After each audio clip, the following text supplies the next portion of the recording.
Hello, this is Carey A Jr. family, and we are all gathered here tonight, this afternoon, in order to share memories of our dad. Okay, and so we have all the siblings and all the spouses here together. We're going to have a free-flowing conversation. Basically, some may want to talk and some may not want to talk, but that's okay. We just want everybody to share memories of dad. Okay, so I'll tell you what, I'm going to kick it off. I'm just going to say this. To me, being around Dad was exciting.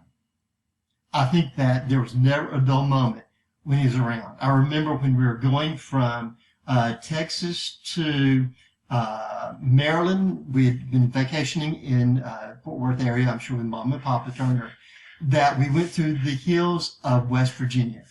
And there they had those winding, curving roads, and there were hairpin things. And all I remember is that we went around one that was really, really sharp, and Dad said, "Oh my gosh, that curve was so sharp, the front of the car kissed the butt of the car."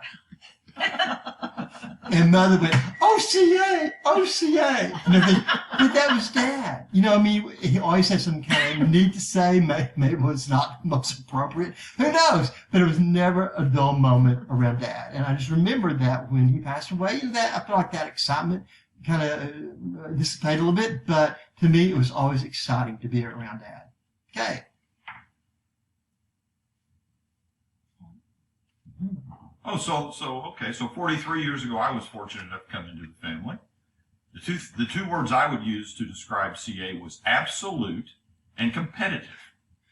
First of all, there's never a gray thing in CA Ford's life. It was absolutely this way or absolutely that way, whether it be playing cards or the Cowboys or golf or anything. It was always this or this. Never a gray area. You knew exactly where he stood on everything. And say CA was competitive. All you have to do is look around this table, and nobody around this table thinks they're competitive, but you never want to get in a deck of card game with any of this group around you. Or Mexican Train. Or Mexican Train. But CA, the thing I remember the most when I first come into the family is it was fall. It was in the fall, and football season was on. I grew up being a Cowboy fan, and of course, this whole family was Cowboy fans. Well, I've never seen a bunch of Cowboy fans almost go to fisticuffs during a Cowboy game when they were pulling for different Cowboys and whose fault it was that the Cowboys weren't winning. It was brutal to watch a football game in the Ford family at that time, and CA was the head honcho and the ringleader of the whole thing. But what a great guy, fabulous man. Loved him to tears, and just fun to be around. But you knew where he stood, and you knew if you got into a game with him, he was going to be competitive. He never wanted to lose at anything. At anything. Totally right. I agree on the competitive part. I remember before Roger Staubach joined the Cowboys, his favorite team was the Texas Longhorns. In 1969 was the #1 team versus the #2 team in the world at the nation. And in December in Arkansas, it was Arkansas #2, Texas #1, and Dad loved the Longhorns. And that was the most intense game. Arkansas was ahead 14-0 going in the third quarter. Texas won 15-14, and Dad beat the arm off of the armchair and jumped up so many times, so high, he broke the chandelier in the den, or the light fixing ring. He was, like George said, extremely, extremely competitive, very competitive. Piggybacking off what Carey and George just talked about, yes, Dad was absolute. If there was something called a man's man, it was probably Carey Ford. He loved poker. He loved his Cowboys. He loved his Boston Celtics. He loved Jack Nicklaus. He loved the Texas Longhorn. He hated the A&M Aggies. He lived for Thanksgiving. In the Texas game, we used to listen to it when it was mainly on the radio back in the 50s. And as far as absolute, we had certain rules in our house. I may not always be right, but I'm never wrong. I may not always be right, but I'm always Dad. We lived by the Lombardi rule in our house. Never be later than 15 minutes early, at least as far as Carey Ford was concerned, until he retired and he changed his rules on the after nearly 40 years of living by the Lombardi rule, we had to change and get rid of it. He got tired of being 15 minutes early. But he loved to fish, he loved to hunt, and he loved his family. And one thing that you could always say about Carey Ford, as tough as he was, as absolute as he was always had unconditional love. When I would mess up the most, he would be not necessarily forgiving, but he would be understanding and loving, and didn't quit loving just because you messed up. And I will never forget that he had always had unconditional love, and he didn't give up on you just because you messed up. If anything, that's when he would be more loving and more understanding. But you always hated to go to him and tell him that you had messed up, or at least I did. I remember Dad, especially when in his work and in every area of his life, but he was a man of integrity. I remember that he had to keep his mileage when he was going as a district manager or retail operation manager, and every night he would get home and he would record his mileage to the 10th of a mile. And if anybody borrowed his car, they had to record their mileage. He was a man of integrity. He was a man of his word. He did exactly what he was supposed to do, and he was very intolerant of anyone who broke the rules. Because I always remember hearing that if anybody needed to be fired, they would send them to Dad with Safeway, because he would not tolerate people who were lazy or who didn't do their work. He had high expectations for himself and for the people that worked for him.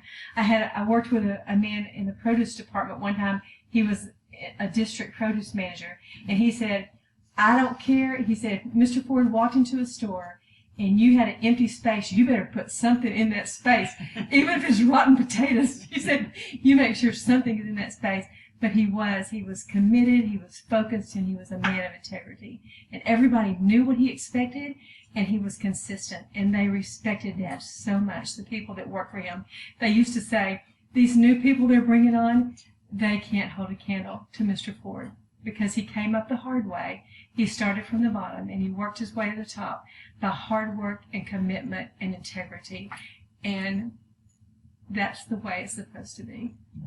And I think on that, about Safeway and everything, two things I learned about Dad. One was, I did work at these different stores, so with Kathy and Al, Bill, whatever, but he almost knew everybody in the stores. Mm-hmm. He would go around and he would introduce himself to, like, the people in the meat market, the produce. He knew those people. A lot of people say it was so neat how your dad would come around and he would actually introduce himself to them. But not only that, but too many times in executives, they think that once they get to the top, they know everything. And so basically they rule from the top down, and sometimes it's a disaster. But Dad really cared about what was going on the floor of the stores. And he told me one time, he said, "Carey, guess how I know I can stand in one place at the front of the store for 30 minutes, and I know what's right in the store, and I know what's wrong in the store." He said, "You know how I know?" I said, "Yes, Dad. You're standing by the cash registers, and you're listening to the customers." He listened to customers. And Dad was very much a people person. He was not, I know he was very, he was in charge, but it was from the ground up and not from the top down that he really made a lot of decisions. And I think that was a lot of key to success. He was being in the stores like that. Of course, I never worked in a grocery store, but one time when they were in Dallas, he and I went somewhere. I don't know what we were doing. It wasn't to go to a store, but he's driving along and he says, "I'm going to pull in the store, Safeway store." So he just struts in, and it wasn't to address anybody or see them. He just wanted to walk. He walked down the front, and we were just there a few minutes.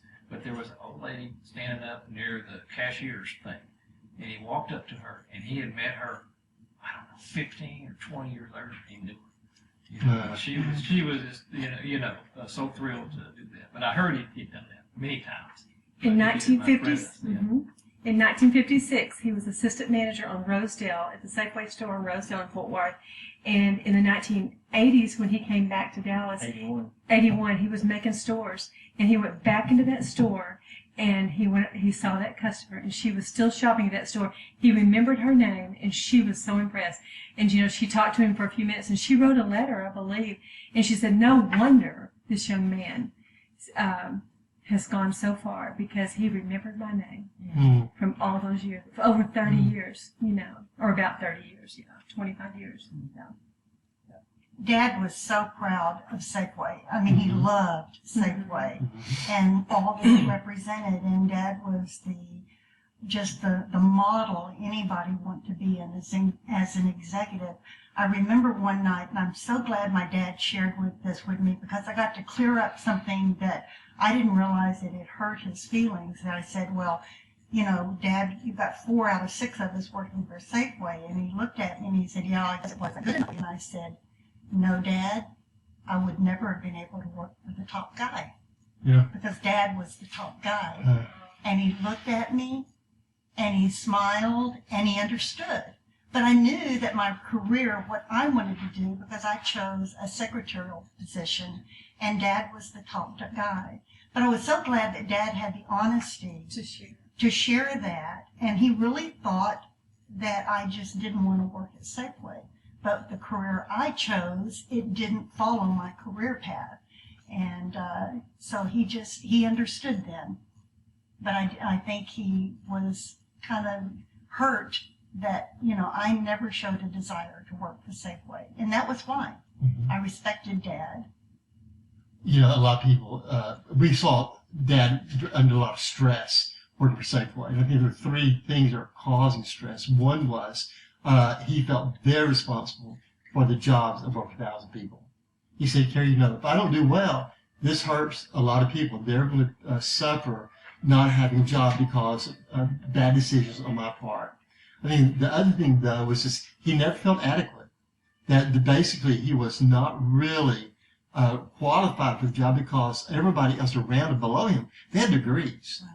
They had degrees, and he's going, he didn't have the degrees. He had 3 semesters of night school in the very college, and he thought, they've got degrees from other schools. And whenever Georgetown School of Business offered him an honorary doctorate in the late 70s, he turned it down because he said, Carey, I don't deserve that. I go, well, Dad, no, there's different ways to get honorary degrees, either through education, which is really not honorary, or do it through business. But he turned it down because of that. But the other is that it was a stressful job because he had to make a lot of contracts for like the unions. And I did not know till later that they were getting bomb threats that during the union negotiations with Teamsters, that they'd get bomb threats. He had no idea if they would bomb the family. So he was under a lot of stress, and a lot of times go, wow, is he kind of moody at times? Well, who would not, in those kind of situations? So he had a tough job, did a great job. When Dad retired in 1985, Uh-huh. I remember telling him, I said, Dad, you were amazing. I said, you were always amazing to me because you were so focused on your work. You were so committed. He said, Kathy, I said, you always worked so hard all the time I've ever known you to, working for Safeway. He says, I had to. He said, I didn't have a degree.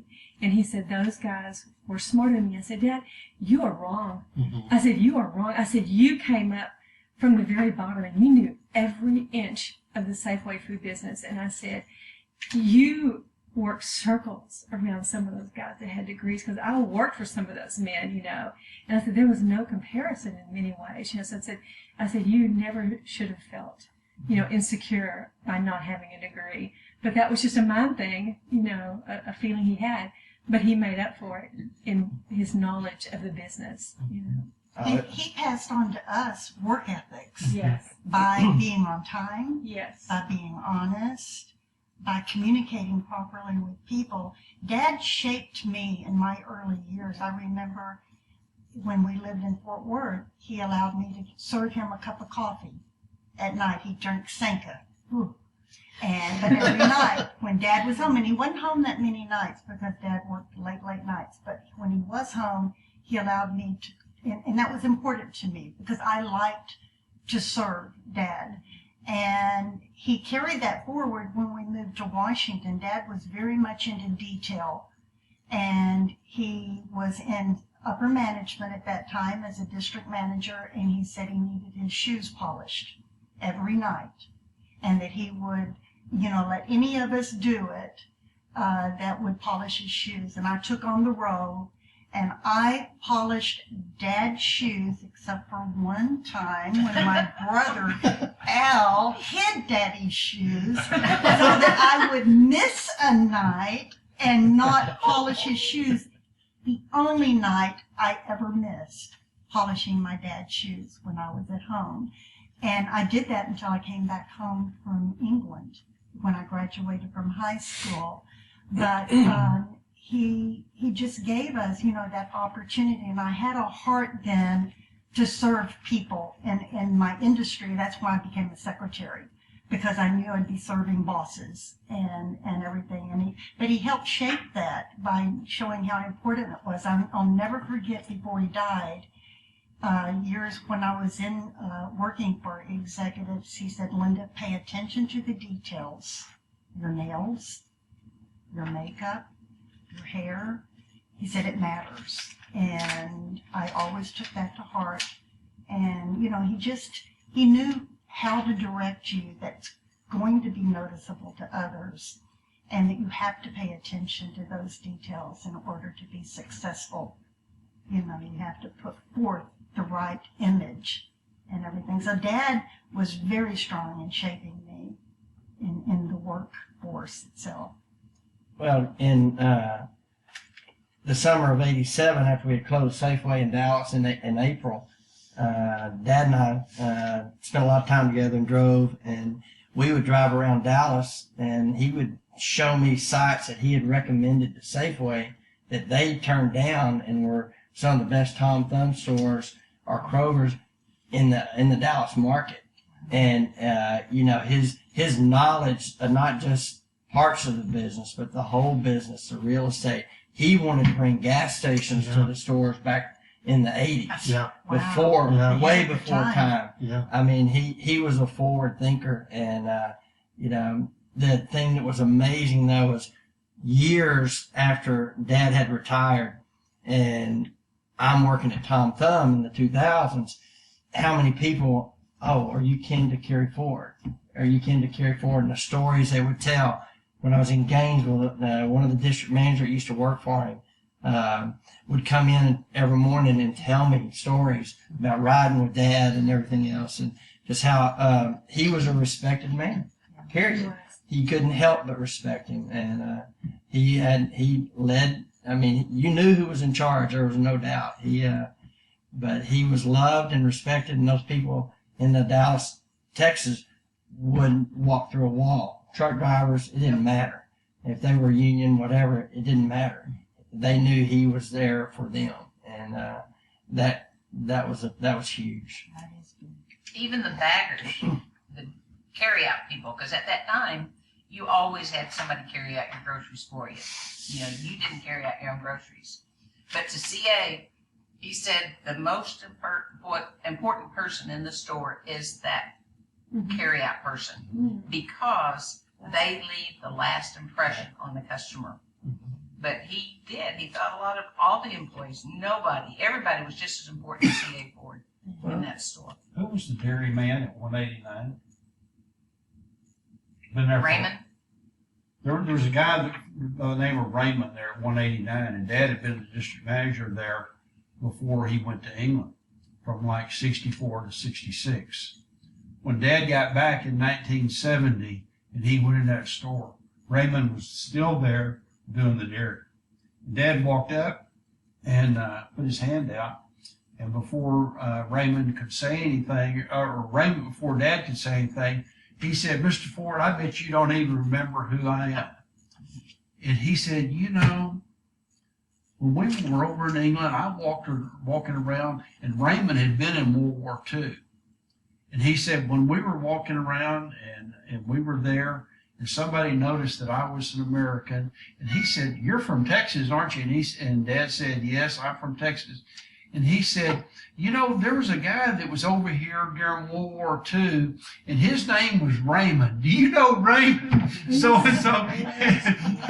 And the guy nearly dropped dead. That's amazing. Yeah. And that was just the kind of, but I mean, it had been, probably 5 years since Dad had seen him. But like I said, he would remember people from 10, 15, 20 years ago at the drop of a hat.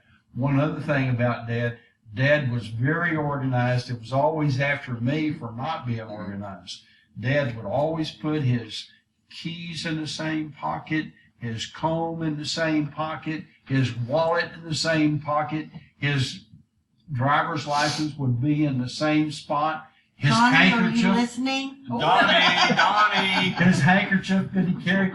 But when we would go to the races, I did not mention horse racing. He loved to go to Hot Springs, Arkansas. He loved to go to Louisiana Downs, and he was very and he handicapped every race the same, no matter what it was. And he worked just as hard as he did at taking and working for Safeway.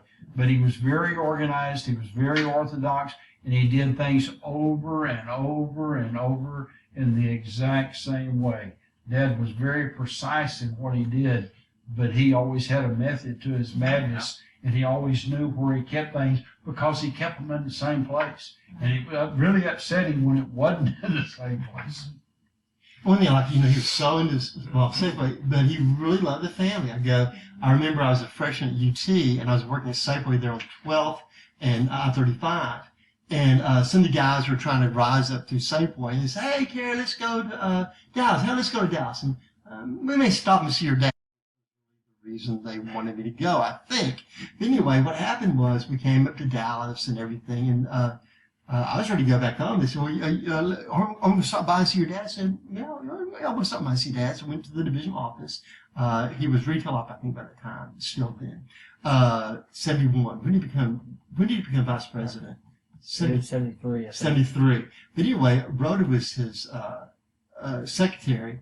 And so they're with me, and I'll walk up and say, "Is Dad there?" She's going in. So I just walk in, Dad, and go, "Well, hey, I'm busy." No, "Hey, Carey, how you doing?" It was great. Now, my friends, I thought, well, where are they? Well, they didn't come in because they were not family. And so I said, well, I need to go get them, Dad. So I brought them in, but plenty of time. There was no rush. He had plenty of time for us, although it was very deeply ingrained in Safeway now. Mm-hmm. Well, he was so talking about how detailed he was, and he told me when we were making all those trips that every time he'd go to a store, when he was done, he would go back to the car and make notes on the visit. He'd write people's names down, and when he returned to those stores, he would go back to those notes and, refresh his memory. And that's, he just, like you said, he was so detailed and so organized, it carried over into every aspect of his life. Yeah. I mean, He he didn't passed that have a down to computer. us. Yeah, there was no I didn't know that. To iPad. have a system like that, to stay up with all of that much information. It was so funny because we have a good friend that Mark knew from high school, and when Dad made the stores, the people were the employees and the managers, they were so nervous, and they were just so careful in what they would say and everything because they were so nervous about Dad coming. And so Kay was in the store one day in DeSoto when Dad was making the store, and she walked up and she goes, "Hello, Mr. Ford." And she goes, "I'm Kay. I'm Mark and Kathy's friend." He goes, and they were just like, "I can't believe you walked up and spoke to Mr. Ford." It was like they had him so up on a pedestal, And Kay said it was so funny because all the people were like, "Oh my word, I can't believe she just walked up to him and spoke to him." But she always got such a kick out of that. That was a good memory for her. And Dad was very kind in person. "Oh yes, I've heard of you." One thing that Mom and Dad liked, it was both of them. They loved entertainment. They loved the movies. I remember they said that when we were growing up, they were always going to the drive-in or going to the, here in Corsicana, whatever, that dragged the kids there. But they said, "Okay, we have the fourth kid coming, me. No, we're going to do it right. We are not going to be going to the movies." It lasted 1 week. The next 1 week later, we're back in the movies. I remember going to see 4-hour movies, Ben-Hur, all right, King of Kings, 10 Commandments, you name it. It didn't matter. It was the movies we would go. We have wonderful memories thinking about Sound of Music. Yeah. And we always went to the movie on Christmas Day, on Christmas night. The first time we started that was when we lived in Washington, D.C., and unfortunately, when either Phil or Tricia was sick, so Mother had to stay behind with them. But Dad took all of us to see Ben-Hur. And, and they followed that tradition for years and years. I had my earliest memories of Mom and Dad were going to a drive-in movie. Now, I don't remember the one where Al's got the guns in his and he's shooting, playing like he's shooting, and Dad goes, Al, stop shooting, stop making that noise. And Al says, it's not me, it's my guns. So I'm sure I remember that memory because of stories told. But I do remember one night them putting us to bed, and I guess we were still wound up, and we got spankings going to bed because we wouldn't go to sleep. And of course, Dad had to get up to go to work the next day. But they did love their movies, and he passed it on to all of us, and especially Carey. Yeah, because we still try to watch a movie every Christmas holiday. We try to do it on Sunday, on Christmas Day itself. I remember, Mother would, it was a big deal. Dad loved the stuff. We'd have a big meal on Christmas Eve night. You remember in England, we all dressed up, and Mother had grape juice and some really nice We goblets. did a toast. And everything, did the toast and everything. And so I remember one time, that's my tradition. I went, we want the same thing too. But I thought, well, she doesn't need to cook on that Christmas Eve night. Let's go to the church for the vesper service, and we'll go out to eat.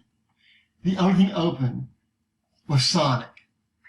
So we got Sonic, foot-long hot dogs and everything. I said, no, this is just wrong. It's wrong. So we brought them all back to the house, and Nancy got out our spode, the china and everything, had it all laid out there, and put all our hot dogs on there, sitting down, dress up meal, and as everybody drove by, I'm sure they thought, that is so special. A special meal. Isn't that wonderful? It is hot dogs. The next day, we moved only open with convenience stores. We got hot dogs again that day. I did not care. We were going to a movie that day.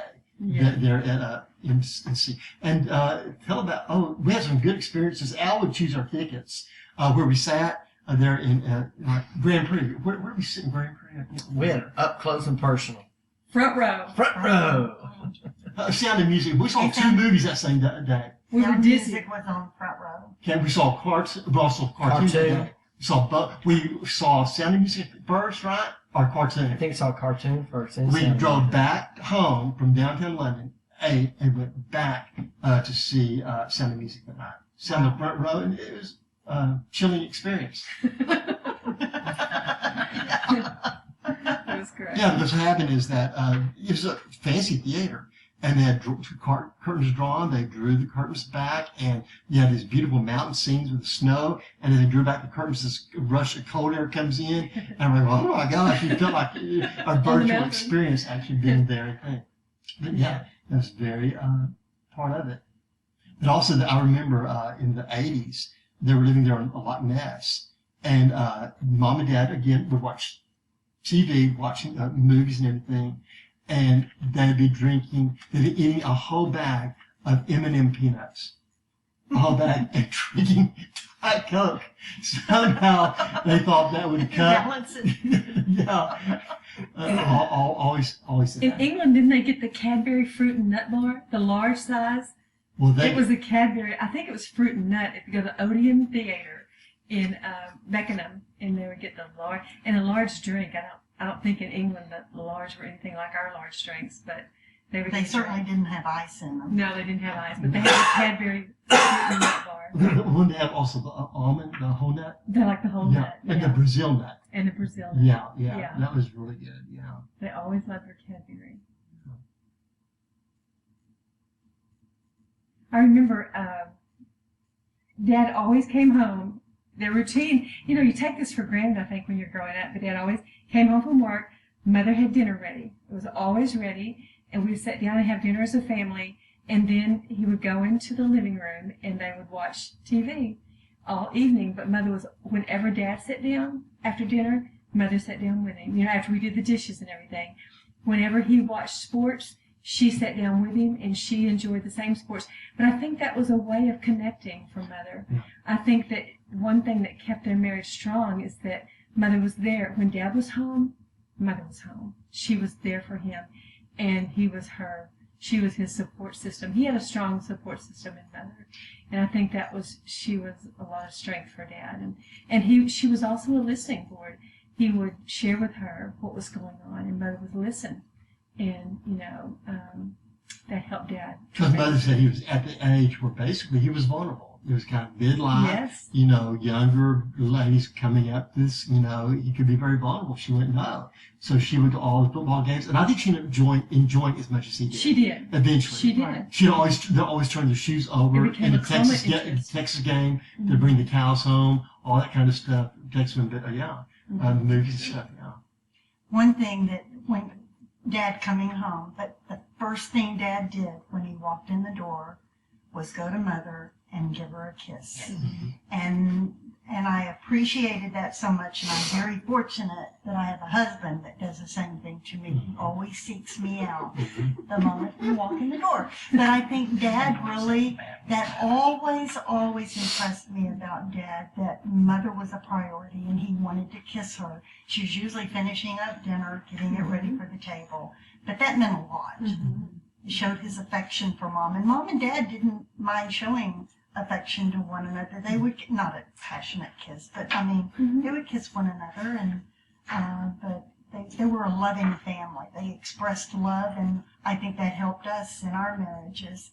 Dad, and even all of us choosing our spouses and getting married, Dad was always so accepting of everyone, even first marriages or whatever that went bad. He never said anything critical of any of our spouses, and that's huge. I remember I'd made a mistake in my first marriage, and Dad came to me a week before the wedding, and he said, "Linda, I just want you to know, if you're not feeling right about this, you do not have to go forward with it." And I said, "No, I'm okay, Dad." But he knew, but he didn't tell me don't marry, but he also gave me an out if I wanted to get out of it. And it was a mistake, but you know what? It's okay. And Dad was very loving. And even as bad as that marriage was, I never heard my dad say one bad word ever about my first husband. And he was always accepting of George and loved him like a son. And I think he did that with all of our spouses. Absolutely. He made all of our spouses feel like family. Yeah, even playing cards, he made them feel like family. Oh, well, yeah, Nancy. I just want to throw that out there. He made them feel family. He'd jump on us. He'd probably be a little critical of the in-laws as well. That's right. I never would want to be his partner in spades because I saw how he treated his kids. I think it was you, Linda. Anyway, because he would say, I don't know what he said, but you didn't do it right or whatever. And I said out loud, I'm not going to be his partner. And everybody was shocked that I would speak up. But he didn't even ask me to be his partner. Al was usually the partner, so he took all the heat. Most of the time it was Al. Because Linda could stand up. I would stand up to him. Al would, but he But I had a I little didn't want to be a mouth on me. partner to CA either. I respected him too much. Didn't want to let him down. Did you not know they had a queen? Did you not know they had a queen? Did you not know I had the ace? Yes. Why would I know that, Dad? Yeah. And the good, like I said, Mom and Dad loved each other, but they had a real relationship. They did. I mean, it sweet, but also it got loud at times. Yeah, they didn't hesitate to argue in front of us. Yeah. We saw a true marriage. Yeah, and Al got more food than he normally got. Some meals. There in where Long Meadow? Long Meadow, yeah. And Dad pushed his food away from the table. He was mad. And Mother went, "Well, I can do that too." And she pushes the food, and well, Al went all over Al. And the wall. And the wall. And the wall. It was fine. And the rest of us were just very quiet. Yeah. But we just had a lot of discussions. Dad did not talk in politics, religion. I don't remember religion that much. The only time he and I were talking about priesthood of the believer, this was in 1979. And he said, "That means there's no priest." I said, "No, Dad. That means everybody's a priest." He said, "No, it means there's no priest." I said, "No, Dad. It means everybody's a priest." He just got mad. I said, "Well, that's just really mature, Dad." And so he sat back, and then we finished the conversation. But, he didn't mind being verbal, and stuff. It was good. It was a healthy conversation around the table. I remember talking about religion. I'll never forget the story that Dad said one week Mother felt that she couldn't make the tithe, and so she didn't give tithe that week. And it was like $25 was the tithe.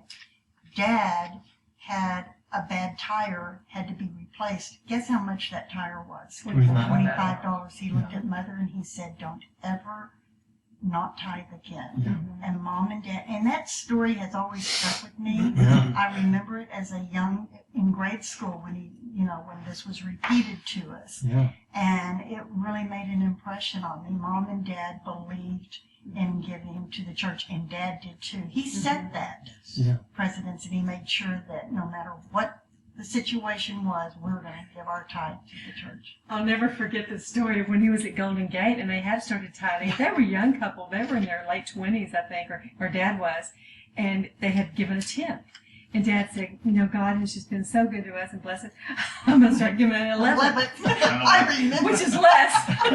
Brother Dan started laughing. He said, I think you mean 11%. Yeah, he said it's Yeah. but anyway, Dad's intentions were right. He was going to give more to God, And Dad was a man of integrity, and he responded to integrity. When he had a pastor with integrity, he responded. For example, Brother Man would go around to the North Richmond Hills, and when Dad had to work on Sunday, he'd go preach the same sermon to him later that week. And he'd be involved, but there are other instances when, there are major events in his life. When he had a hernia operation, he said, I almost died. He said, I give my life to the war and everything. He goes to church, and then Dad's, supported everything. But the pastor calls him in and just badmouths everybody to Dad. And it just destroyed, Dad had no respect. And they loved John Jackson. Because John Jackson, he had integrity. He was also funny. He came to Dad one time, they were both wearing the same tie. He went, oh my gosh, I did not know they had the suit, they had two of the same care packages. What is that? He loved it because he joked, but he also had integrity. If the guy had integrity, like Newman McClary, John Jackson, Brother Man, Brother Sadie, he responded positively. But that hurt his spirituality when they'd go to the churches and he'd pull away. What happened at, for example, several pastors, which was sad. And I think shows the importance of pastors, priests, whatever, kind of go, maybe he should have still responded better, but I mean, it was neat to see him respond when men of integrity were actually with him. Yeah. I found a letter Dad had written to Brother Guest. And where were we when we had Brother Guest? Is that in Angela? I think so. Dad had written him a letter, and I don't know, Brother Guest is the one that founded our church that we go to in Houston now, Champion Fourth Baptist Church. But he had written a letter to Brother Guest thanking him for the time that we spent in this church. And I don't know if Mrs. Guest gave that to Mother, but somehow it ended back up in Mother's files. And he just said how important, thank you for the time that you gave us, when we attended church under your leadership, and that pray for us that when we get to our new location, that we will find a church home quickly and have the pastor that you have been to us. But just for Dad to take the time to write a pastor like that. And so Mother was close friends. She would always go visit Mrs. Guest, who lived right, down the street from in the other subdivision from us. Every time she came to visit us, she called Mrs. Guest and went and visited. And they were true friends to past pastors. I mean, look how many times the Mans came to visit us. Yeah, we respect them. Yeah. Also, how Dad allowed them to take our garage there in Fort Yes. Worth and convert it And convert. into a Sunday school classroom. Right. That's a big, for a young man and everything. We'd have people over in the church there. I remember Fort Worth, not Fort Worth, but Washington on Reading Street a lot. They'd have people over at Sunday night after church and stuff like that, And it's very supportive. I remember at Lake Hills Baptist Church, y'all were going on Glorietta. Ridgecrest rented a charter bus. He paid for it. We were short on the fundraisers, and he paid the difference. Yeah. Because he did not want us riding church buses, school buses, Right. to Ridgecrest. Right. And it was important to him. it was a large sum. So And I was working there in 1985 at Lake Hills Baptist Church. Mom and Dad, they moved to Corsicana. And out of I said, oh man, we just lost our biggest contributors. I went, who left? He went, your mom and dad. Oh, wait, are you kidding? These other people own city blocks. You know what? No, your mom and dad were the biggest contributors to the church. I went, wow. Okay, I didn't see that coming. It was great. Yeah. Dad he wanted to give a special gift to Mother every Christmas. Mm-hmm. And they decided that they would give their gift to one another was the Lottie Moon Christmas offering. And I remember. But he would also be going buy another gift for her. She'd go, CA, now we made an agreement. We wouldn't do that, CA. But no, he still wanted to do something. Yeah. He liked to go to Margot's and shop for her. It didn't take Dad long to shop. Tommy and I ran into him one day. He was walking down the rack, and he would look, and he threw about 5 dresses over his arm. Here, check this out. This will work for my wife. That's funny. She had her fancy dresses, daytime dresses, but he had 5 different dresses. But here again, this is about 2 other things, just real quick. George and I took Dad to the Baylor Hospital when you said the higher. You would have thought the President of the United States had just walked into Baylor Hospital. They tried to put him in a double room. Yeah. He said, no, I'm going in a single room. But everybody just sort of parted ways, and Carey Ford did exactly what he wanted. He just had a presence about himself, and people sort of did it. I don't think the people knew what to do when he went walking. He was running the show. He was running the show, even at Baylor Hospital, to get his thing. Dad had numerous sayings, but the one that really sticks out with me was the one that he always said, if you shoot for the moon, son, you'll never shoot yourself in the foot. Wow. But Dad had a lot of principles like that. Yeah. He had a lot of principles like that he had. And also, Dad was not a person of a lot of words, and somebody fixed a picture of him with a lot of the superlatives that he would use, like super and fantastic, yeah. Great. And that's just the way he talked a lot of times. Kept it very simple, but used words that were very descriptive and people understood very easily, no matter whether you were really well college educated or if you just barely made it through elementary school. And being in charge, or in 1988, he had a heart attack. Were y'all there? Yes, He had a heart attack. we were at his house playing cards. Yes. He takes himself. It was 87. We were playing Thanksgiving, cards. Thanksgiving 87. It was. Because I had just gone to Austin. Thanksgiving. Yes. It was right after Thanksgiving. It was Friday after Thanksgiving. Y'all watching Yeah. Dallas? We were watching. It was playing- on Friday we night. were We playing played cards, spades. and then Dad says he's going to go out and get the car loaded to go deer hunting. And we had finished playing spades, and we started watching Dallas. He came back in. He goes, I think I'm going to run up to the hospital. I'm feeling a little bit of chest pains and stuff. So Mother let him go on and everything. We're all looking at each other like. We're start what? watching Dallas, and the hospital calls and said, you need to come up here, Mrs. Ford. We need to come in, check in, but he wouldn't check in. He said, I'm not going to check in Navarro Hospital. Yeah, they had all these staph infections. And people they go in with a cold and come out dead to cause a staph infection. And they said, we'll check you. No, I'm not going here. They said, Mr. Ford, you're having a heart attack. He said, I'm not coming in here. And they said, well, who's your primary doctor? Dr. Waldrop. They called Charles Waldrop in Lancaster. They said, Dr. Waldrop, whatever he wants to do, you let him do it. And they took him to Baylor Hospital. Well, Linda and I were watching Dallas, and so we sent George and Mark to take Mother to the hospital. She didn't miss your show. It's awful. But I think JR had gotten shot. And so, we thought Dad was fine. So we sent Mark Okay, he drove himself up. He walked out. He was fine. And then they told him, they said, you need to check in Navarro Hospital because you will have a heart attack on the way to Lancaster. He says, I'll take my chances. If I have a heart attack, I'm fine. If I have a heart attack on the way to Lancaster, I am not checking into the hospital. So I think Mother and them he had to sign. And sure enough, he did have a heart attack on the way to Lancaster. It was funny though, when we were playing cards before he left to go get checked out, I was looking at my hand and I said, and I decided what I was going to do. I said, Dad, how many would you bid? And he said, and I said, no, I'm not bidding that. I think I bid 1. And he said, you should bid 2. And so when we went to see him in Lancaster in the emergency room, he was in the intensive care. He had a heart attack, and I walked in and he goes, you should have bid 2. You're in intensive care from having a heart attack, and you're still telling me how to bed. But anyway, we did appreciate Mark and George taking Mother while we stayed and watched Dallas. I did appreciate And it. actually, it was probably good that they were with Mother. It's when fine. everything happened. The way it did. And I like how he did his thing. He did what Carey A. Ford Jr. wanted to do. I think we respect this in that as well. For example, he didn't try to make me a deer hunter. Thank the Lord. What year did we go? Was When we it 72? something like 72, 73, somewhere in there. Y'all all went? The four of The us four of went. us. The ants in the hotel room. I don't remember that.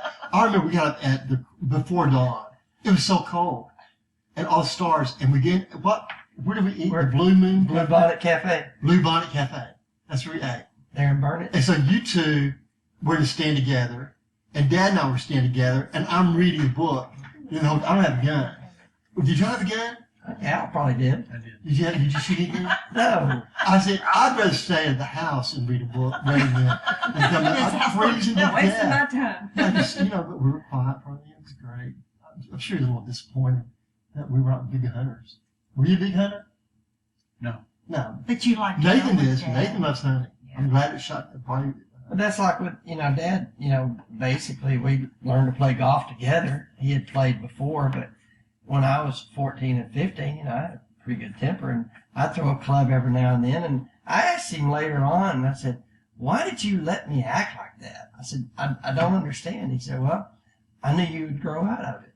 But he never got mad at me, never told me not to do it. And it just kind of like, of all the things that I thought I should get in trouble for, I would have thought that would have been one of them. But he let it, he let us become ourselves. So, but I'm glad that he did.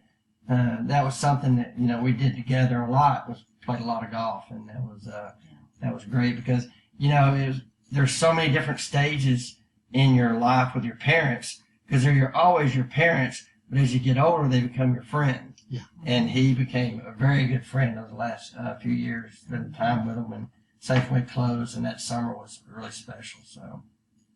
Well, we moved so often, and Dad didn't expect us kids just to play with one another. I always remember Dad would let us play cards with him. They taught us canasta. Even when we had other elderly family members, he still let us participate. He taught us 42. He taught us spades, and we were always included. And because we moved so many, like every 2-3 years, sometimes 4 years, but we stayed a cohesive family unit because Dad let us kids participate in sports with him, even going across the street in England to play tennis. And everyone will see a picture with Dad playing tennis and just pants, not even tennis attire, but it didn't matter. We may not have had the right attire, but we had a tennis racket, and we all went out there and hit that ball around. So Dad he never discouraged us or let us play with them just because we were kids. The only time I resented us moving, and I think it was hard when they moved from Dallas to D.C. That was the turning point, I think, in Trish's life. It really was. I think for me, leaving England, come here, that was not good. But what happened, but it really was good because otherwise, who knows what would be there in England and everything. But all the moving, we could not really have roots. The roots were the family. Right. Yep. So therefore, I always look at y'all, especially the older ones, because Phil was five years younger than me and stuff, and Trish was 7, but y'all were only 3 or 4, and y'all would kind of help raise us. I think your mother needed y'all. Even when she had Trisha, y'all were so sweet to her and gave her a sympathy card. We did. Because it had a picture of Jesus on it. Jesus on And it. Mother thought it was so sweet. It felt so And sweet. she tucked it I and was never grown. told us we were We grown. were grown when she told us that was a sympathy card. I said, well, that's pretty appropriate. When you have 6 With kids 6 and you're kids. having 6 babies, and yeah. But even in Washington, D.C., we moved in 2 different houses. I went to 2 different elementary schools. So there's no roots there. I wouldn't with the same kids for 4 years. It was 2 years, whatever. So it was like Linda, Kathy, especially because Al was 5 years different guy. But y'all would. I remember I was 6th grade. I had poison ivy all over my hips, I had to stay home from school, and Linda would play cards with me. You know, so it really developed a sense of family, which I really appreciate. I think that's one thing that our family has been so tied together, so Yes. such a strong bond, because we did move often. Yes. We took our best friends with us. Right. Yeah. We did everything together, and we It's a bond played you together. can't break. We were always together, and it was so strong. I remember when Linda finished her secretarial certificate, and I was still at DBU. I was kind of like lost. It's like Support system my was support gone. system was gone. And that was a very big awakening for me. I didn't realize how dependent I was on Linda. And even all the family, it was really hard.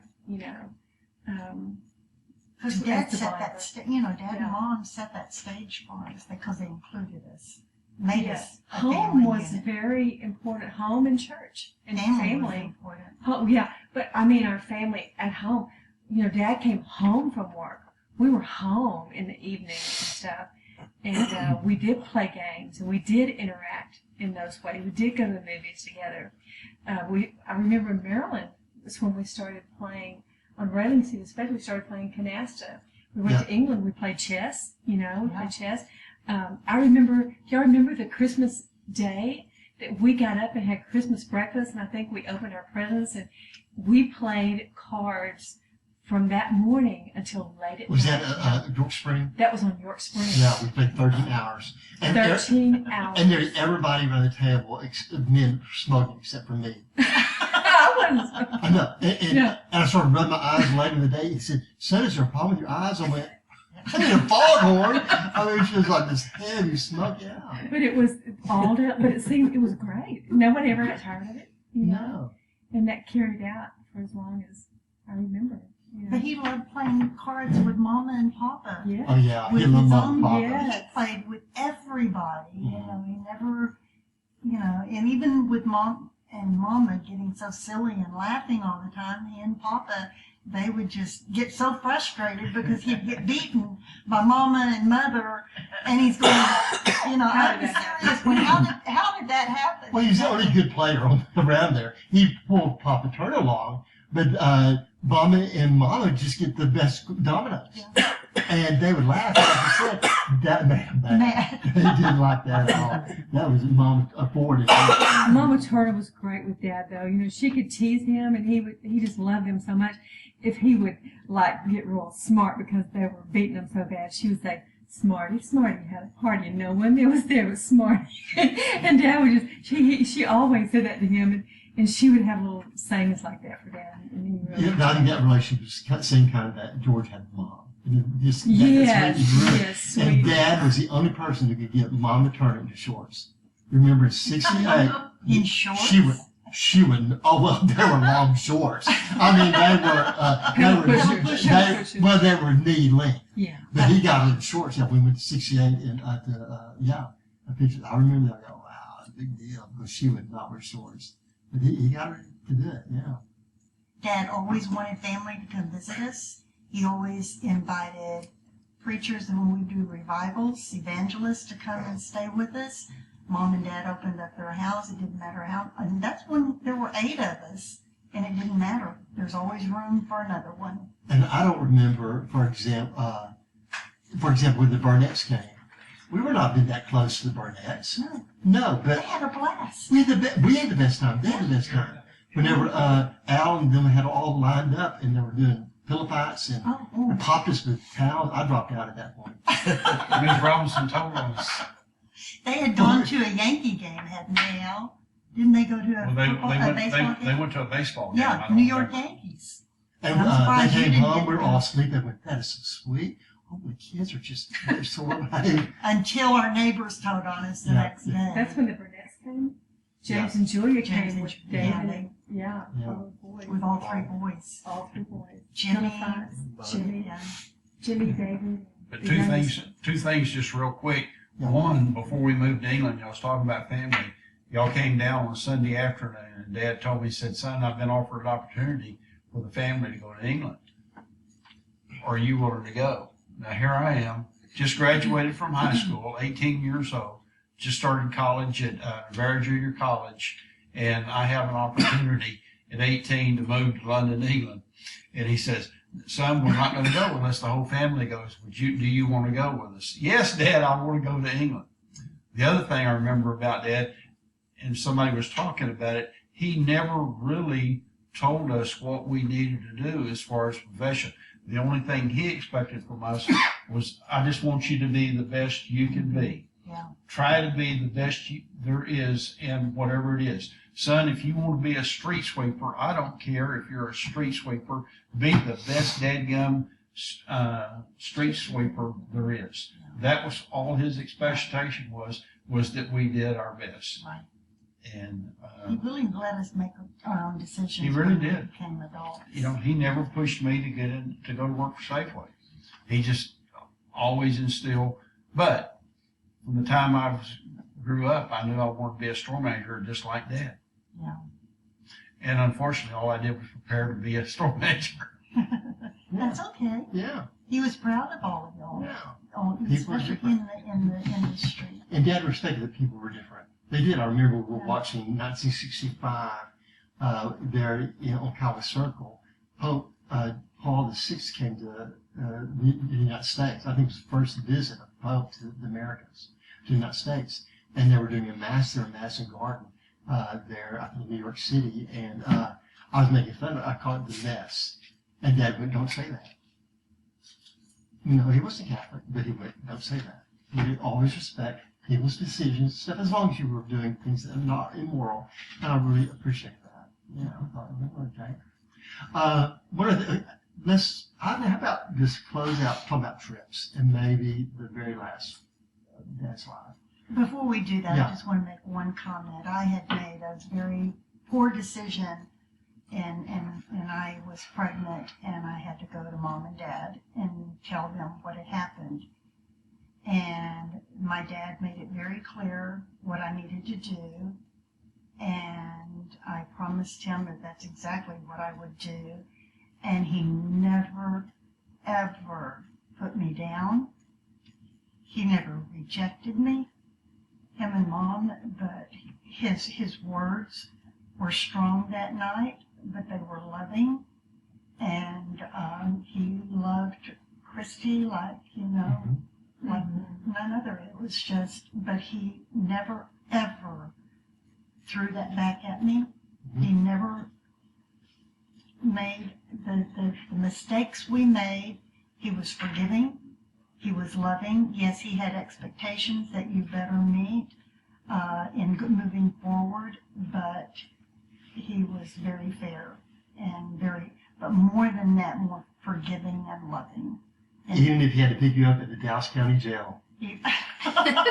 Patricia. Patricia. Oh, yeah. Oh, yeah. But He was was a good in forgiving crisis. dad. He was good in crisis. Yes, he was. And he always remained calm. Yeah. When you And thought you were wouldn't think gonna- that sometimes. Yeah, Al, Yeah, you he- made a very good comment. Go ahead, you tell It's just yours. unconditional love, no matter what the circumstance was. The worse it was, the more understanding and the more loving he was. Yeah. But He and for proved little that. small things, you thought the world was going to come to an end. Yeah. Major things, nobody could be more loving. The only time he called me on carpet about my doing and stuff, he said, son, you got in Sunday morning at 5 o'clock in the morning. I said, what are you doing getting in at 5 o'clock in the morning? I said, Dad, a group of us, we went out to that old plantation there in Red Oak. Nancy was there too. She was with It's another her part of the group. I blame that. And we caught some robbers. They were stealing stuff from the old plantation and stuff. And the way that was given, Mom and Dad didn't check up on me. They trusted me. Whatever. Okay, what happened is that Cindy Wrights-Mother had the gall to call Mom and Dad at about 3 in the morning and ask where her daughter was. And that's the only way they knew anyway. And so I said, Dad, here's what happened. Then they went, okay, that's fine. Yeah. It was a reasonable explanation. So, Right. yeah. And he did trust us. Yes. And he expected us to tell the truth, and we knew we better tell the truth. And I think, that's what I put Nathan and Molly. We went to England sometimes, especially 2016. Let them go. Y'all go ahead. Y'all know how to do the tube and everything. 17, 14. do it. And they had a great time without us there. But that was our experience. I was 14, and I met you at the Royal Albert Hall on a Sunday night to listen to Mendelssohn, the Herodies. And I rode from Beckenham there all by myself, caught the bus, train, subway, whatever, meet you there. And they were good for that. Yeah. Yeah. Exactly. They treat us like we were responsible. We were We were responsible until we weren't. Yeah, Yeah. exactly. And that, And there's consequences, Right. but it didn't stop them from trusting you the next time. Right. It's not like that always hung over us, Yeah. you know, and that was important. As one who married, it's going to be tough. As one who married into the family, CA was like a true father to me. I didn't have a father. And he was very special. And I didn't realize until Kathy was talking about it, but my marriage with Al was really based on what I saw from him and Louise. They meant so much to me. They taught me so much. The best time I ever had CA, just one-on-one alone. He was in the hospital after some surgery. And I went to visit him. Louise had to leave to go do something, but that was a very special time to me. And I won't give anything, I wouldn't give anything in the world for that. He was just a precious person. Yeah, I think if me and Lisa had ever gotten in conflict or whatever, I think he'd have taken her aside. I'm just enough. Take the head. Well, we probably would have too. I know. All family would. I'd have been I know. Lisa, what's the deal here? I think we teased about that one time. If we ever divorce our spouse, we'll have to I leave know. out our spouse. Yeah. Okay, you want to talk about trips? The trip of all trips. All about, yeah. We had a trip of all trips. What trip are you referring to? Well, the trip to Europe, to Paris, and Germany, and European Belgium, vacation. and the Royal Luxembourg. Wrap, you know. We were supposed to go the year before, but somebody got hepatitis. Oh, Me. not me. 4 of us. Me and Tricia didn't. I was in the hospital 2 weeks, 1 week quarantine, 1 week not. You went in one Monday, I went in the next Monday. You came out the next Monday, and I came out the following Monday. So for 4 weeks, on Monday, we were coming and going from the hospital. And I was out another 2 weeks from school. Were you out for another 2 weeks? I was out 6 weeks altogether from school. But we had recovered, and then as it came time to go on the trip, somebody else got hepatitis. And so we went the next year, okay? So they said, what do you want? My suggestions were Paris and really Paris. But they want to go to Belgium because Kay The Mitchells were was there. The Mitchells Yeah. We were went right. there. I heard that's And Mr. Mitchell put us up in that very We shot our The watch. Grand- exclusive The Grand Palace Hotel cost Grand Lux. $400 for one night. and it had a bidet in it. And that was when we were all introduced to in the restaurant there. And it was truly. We need to stop. Okay, so we went on this trip in 1968 from Yeah, it's in March. March, around spring break, from London to Paris. Yeah, go ahead. Yeah, what are y'all saying? No, we were just saying we had gone to visit the Mitchells in Belgium, and they're in Brussels, and Mr. Mitchell booked us in the most expensive hotel. Kathy It was the said- Grand Palace. It was a 5-star hotel. The first of the week, we sat in 5 stars. We spent $400 the first night, and Dad said we can't do that again. So when we got to Paris, it was 3 rooms for $25. Royal It was Rat. called the Royal. Yeah, but we were right around the corner from the Eiffel Tower. It was the Rap Hotel. Carey called it the Royal Rap. First, we stopped there in Brussels. It was a Grand House. Then we went to Luxembourg, spent the night there. It was a Grand Hotel.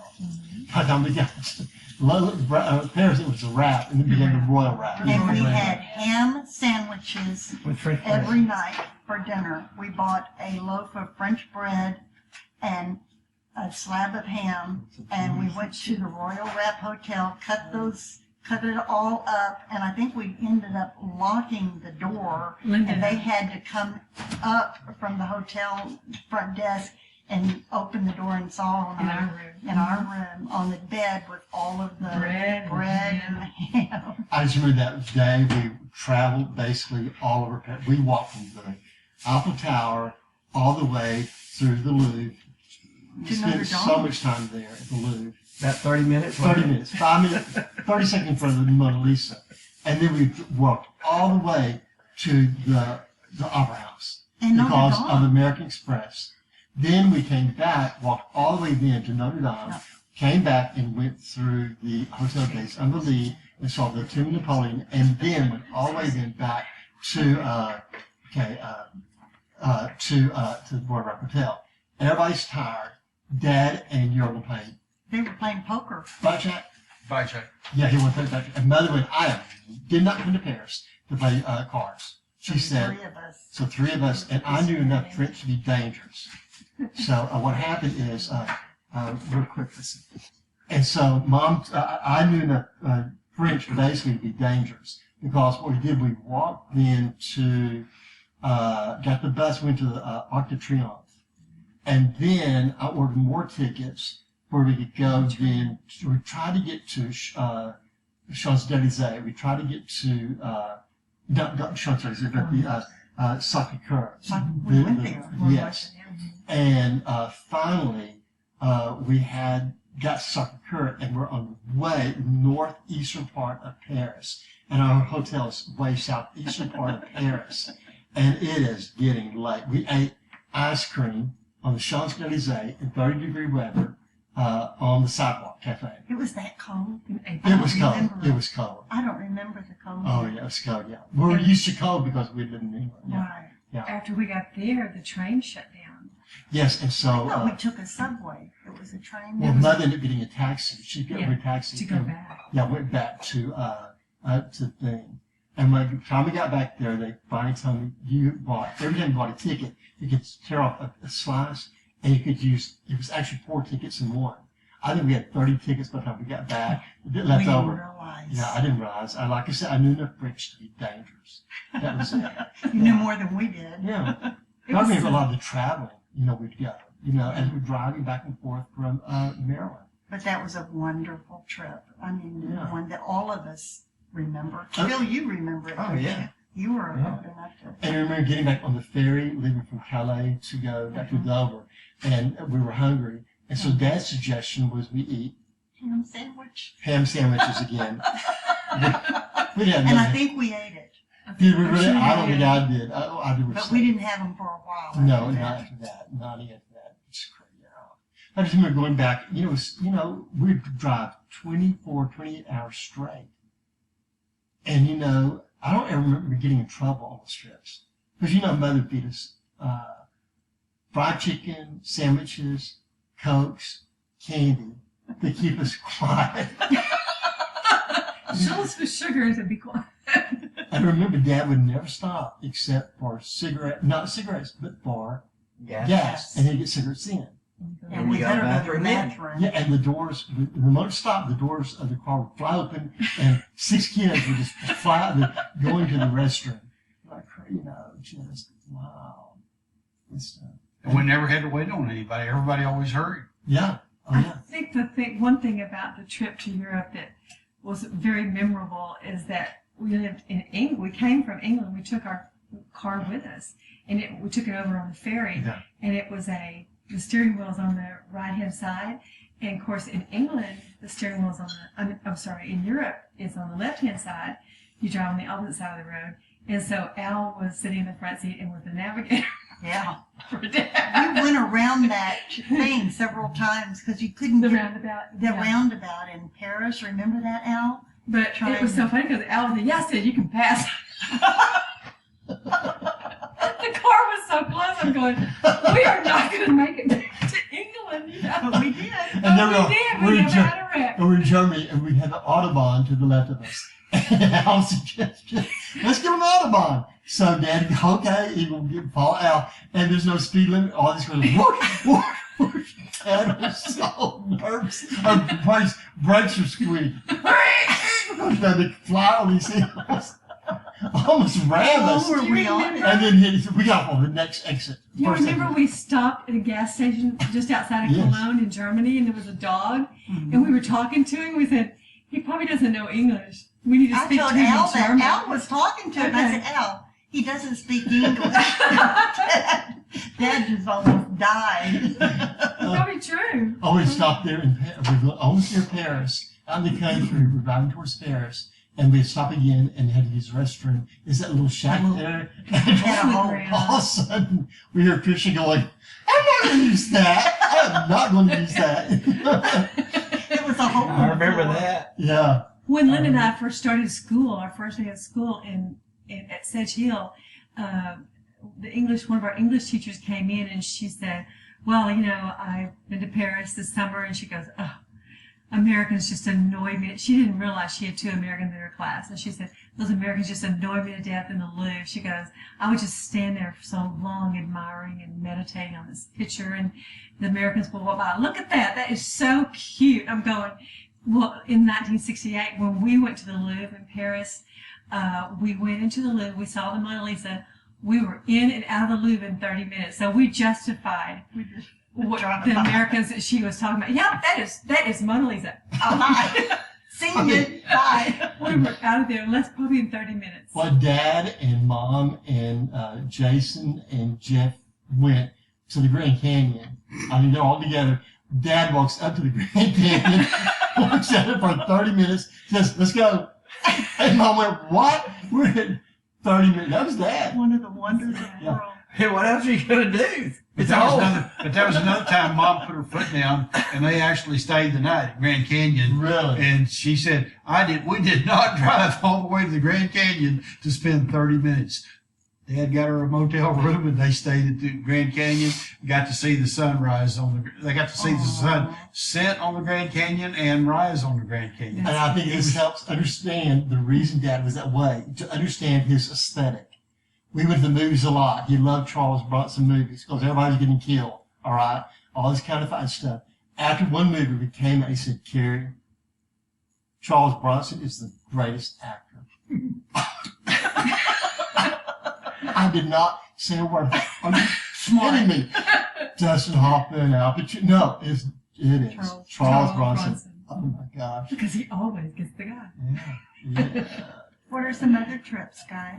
No? Well, my senior year in high school, I had an emergency appendectomy surgery the day after Christmas, and so kind of to make up for me missing out on the senior year of soccer, the Cowboys, as a wild card, had made it to the Super Bowl to play Miami.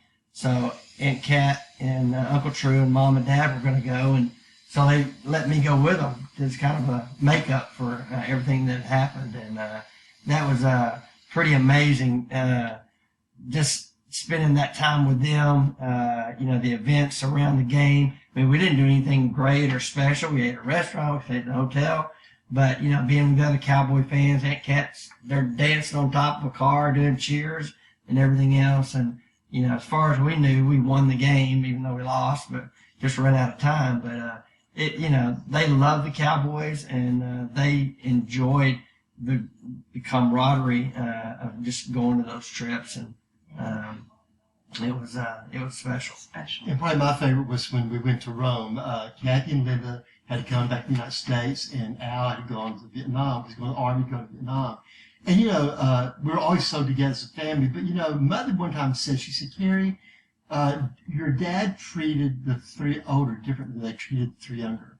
He said, you never saw your dad pick up the 3 younger and play with them as babies. He did with the 3 older. And by this time, who knows? He's so involved Safeway. It's just being really stressed. But it was really neat. We got there, and Phil and Tricia, we were all in England, just the 3 of us, Mom and Dad, and they want to go to Rome, and Phil and Tricia did not want to go see dead bodies or whatever. And so they stayed with Mark and Trudel. And then we went, and it was really neat. We stayed in the Hotel Michelangelo. It was 100 yards away from the Vatican. Wow. And Dad slept for the first, 48 hours. But Mother and I actually went into the Vatican and there were actually either it was beatification or it was the canonization of a saint. I think it was the earlier process and stuff, and it was just amazing. And on that trip, we ate, dined well there at the Hotel Michelangelo, went on these side trips, tours with American Express. It was really neat because one day we're in St. Peter's is October that year, and I don't think Pope Paul VI was quite the celebrity these other guys had been, and the St. Peter's was pretty empty and stuff. And I'm more towards the opening doors, entrance to St. Peter's, and Mom and Dad are at the altar, and it was really wild because Pope Paul VI comes down the center aisle, and I'm by myself. He turns and looks at me, and he blesses me and stuff. And as Catholics go, whoa! And a single blessing for the Pope is incredible. And I told Mom and Dad, they went, we got to shake his hand. They actually shook his hand there. And it was really neat because, they're not Catholic, my stance on these things, but still, it was a neat experience for them. And that was just a really magical trip. And out of that, I still have the Pieta, a small replica of the Pieta actually done by the artisans there in Rome, the Rome schools of art. And I still have that. And just wonderful memories of Did y'all travel anywhere else in Italy? Or we went to the I think it was Trivoli Gardens, and just hundreds of these gardens. Just each one is spectacular and everything. I remember going out to the countryside there, and Dad drank espresso, whatever. It was just really, I don't know if espresso was just like syrup, in this little demi-tasse, whatever. And it was just wonderful. We had. Mother got so sick on the pasta, but honestly, there were not many there in the hotel. I remember the waiters treated us great. I mean, it was a wonderful, wonderful experience. That's great. And we went to Hawaii together after I graduated from UT, and that was really neat. But I think Rome was the most special. Yeah, it was just Mom, Dad, and I. And I remember growing up where Al said it was just Mom, Dad, and I. We'd get little trips, And Linda said, "Well, it was just." Linda said, "What did you do?" I always came back at my brother, but we're best of friends now. But we had 2 4-year vacations. 4 years in Washington, D.C. Yeah. 4 years. Well, most of the family had 4 years in London. But our moving was always a vacation. Yeah. And we had a good time no matter where we went, no matter how little we had, no matter how much we had. It was always great. Yeah. And Mom and Dad always provided the best they could for us. I just remember on the trips, I go, Dad needed to be careful how he criticized Mother's driving. Because I remember we came back, it was such bad weather. And we were going the southern route to avoid as much of the bad weather as possible. He had driven all night. I walked down to Georgia. We get down to Georgia. She starts driving. He's in that station wagon. And, she just started like, and he said, "Louise, I cannot sleep back here because it's just like this." Well, he didn't get to sleep after that either because she got out and he had to drive all the way back to Texas. That was just Mom and Dad. Well, if you remember when he was going to take us up through Ohio, we were going into Memphis, and there was road work, and Mom got up too close to the cars behind us, and we were bringing in dust into the car. And Dad criticized Mom and told her to back off. She pulled over and stopped, and Dad had to drive all the way from Dallas all the way to Chillicothe, Ohio, because he popped off at Mom about getting too close and getting dust in the car and not allowing him to sleep. And he knew that, he didn't get mad. He didn't say anything. He knew he messed up, man. He didn't drive the rest of the way. Had consequence. I think, how much they really loved each other. I think, when Dad was dying, Kathy, you were there. I was there. Who else? Mom was there. We had all been there. We had all been We weren't there. at the actual. And the nurse came and she said, "It's almost over. He's about to pass away." And so we recited Psalm 23 together. But then Mother turned to him, she said, "CA, I've loved you since I've been 8 years old." Wow. And at that moment, he died. He died way too soon. He was 62 years old. Yeah. But I think her telling him she loved him gave him the peace and the release to go. Yeah. And she did. Yeah. I think he was her only love. Yeah. I think it was really a turning point for Dad the day before he died. Yeah. A lot of the family had come to see him and Everyone. everything. He was not at peace with death that week yet when he went to the hospital. Yeah. But that Saturday, I think it was a Saturday afternoon because he died on Sunday morning, he said, Luz, would you read the Bible? Yeah. And she read Psalm 103. I don't think anyone failed to come by the hospital and Yeah. say that. Yeah. I mean, all of the And Captain Old True and their kids were all Yeah. there. And he talked And to each one of us cousins. individually that Saturday night. Yeah, blessed you. Yeah. And he And finally's like, But I think when she read the Bible, and then it brought him peace, and then he, from that moment on, he was preparing Because I brought He sang Nathan. goodbye. I He thought- was very strong. I thought Nathan doesn't know what's going on, but I want him to be here. Yeah. And have blessing from Dad. And Dad said, "You've got a good beginning, son." Yeah. Thank you, Dad. And to show how Dad lived his life, I was in a room with him when the cancer specialist came in. And this poor doctor walks in the room and says, "Well, Mr. Ford, we got our results." And said, "Yes, you have cancer." And then Dad said, "Well, how bad is it?" He said, "Well, it's pretty tough, but we're going to be able to treat it aggressively." "Well, what's going to happen? How long do I have?" Yeah. And the doctor just sort of refused to answer. Dad questioned him about 5 times. And the doctor really, he said, and Dad finally made him tell him. He said, "Well, Mr. Ford, you've got a very aggressive type of cancer, and and you probably won't last a year." As soon as the doctor left, he got a hold of Dr. Waldrop and said, "Dr. Waldrop, I want you to get rid of that doctor. He's done gave up on me."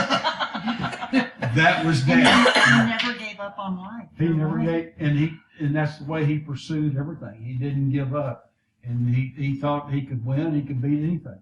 I irritated him because what happened was that some of the deacons from Lake Highlands Baptist Church came by and they prayed over him. And they'd already prayed over some of these other people and miraculous healings. And Dad said, "I'm going to be healed." I'm going to be healed. They prayed. I said, "Dad, all of God's promises are true. But sometimes they're not on our timetable. They will all be true eventually after death." You don't hear it, but it was neat to see him go through that doubt and then go to reconciliation and blessing, and then just release my mother. Said, "I love you, CA," since I've been 8 years old. Kathy and I never could understand why Dad and Mother would not talk to us about his impending death. And I asked Mother later, I said, "Mom, why wouldn't y'all talk about it?" She goes, "CA wouldn't let, he didn't want to talk about death. He was alive, he wanted to talk about living. But like you said, at the end, he was reconciled to what was happening. But he had 62 years of a life well lived. Much lived. Much lived, exactly. We thought that was old at the time. Mhm. It's not anymore. No. It's as we're approaching in our 70s, but Of course. he was a And wonderful dad. Always thought that Dad was going to get better. So I said, "Mom, did you think Dad was going to die when you?" She said, "No, I thought he would get better." They did everything they Well, I could. think that was important for Dad, for her to feel that way too, But they still, Mother said they did talk about make sure everything was in order for Mother, if something did happen to him. She said they talked about it together. He took Yeah. very good care. He was a great provider, Yes, he a was. great father, a great husband. Everything But was Kieran, in thank order. you for doing this. Well, I think it's Great. very Did good. you? Yeah. Did you try? Yeah. I'm going to talk just a minute, and we just hope that you just get an idea of what your granddad and great granddad and was like. Bye. Bye-bye. Good job, Kieran. Good job. Yes, it was. Great idea.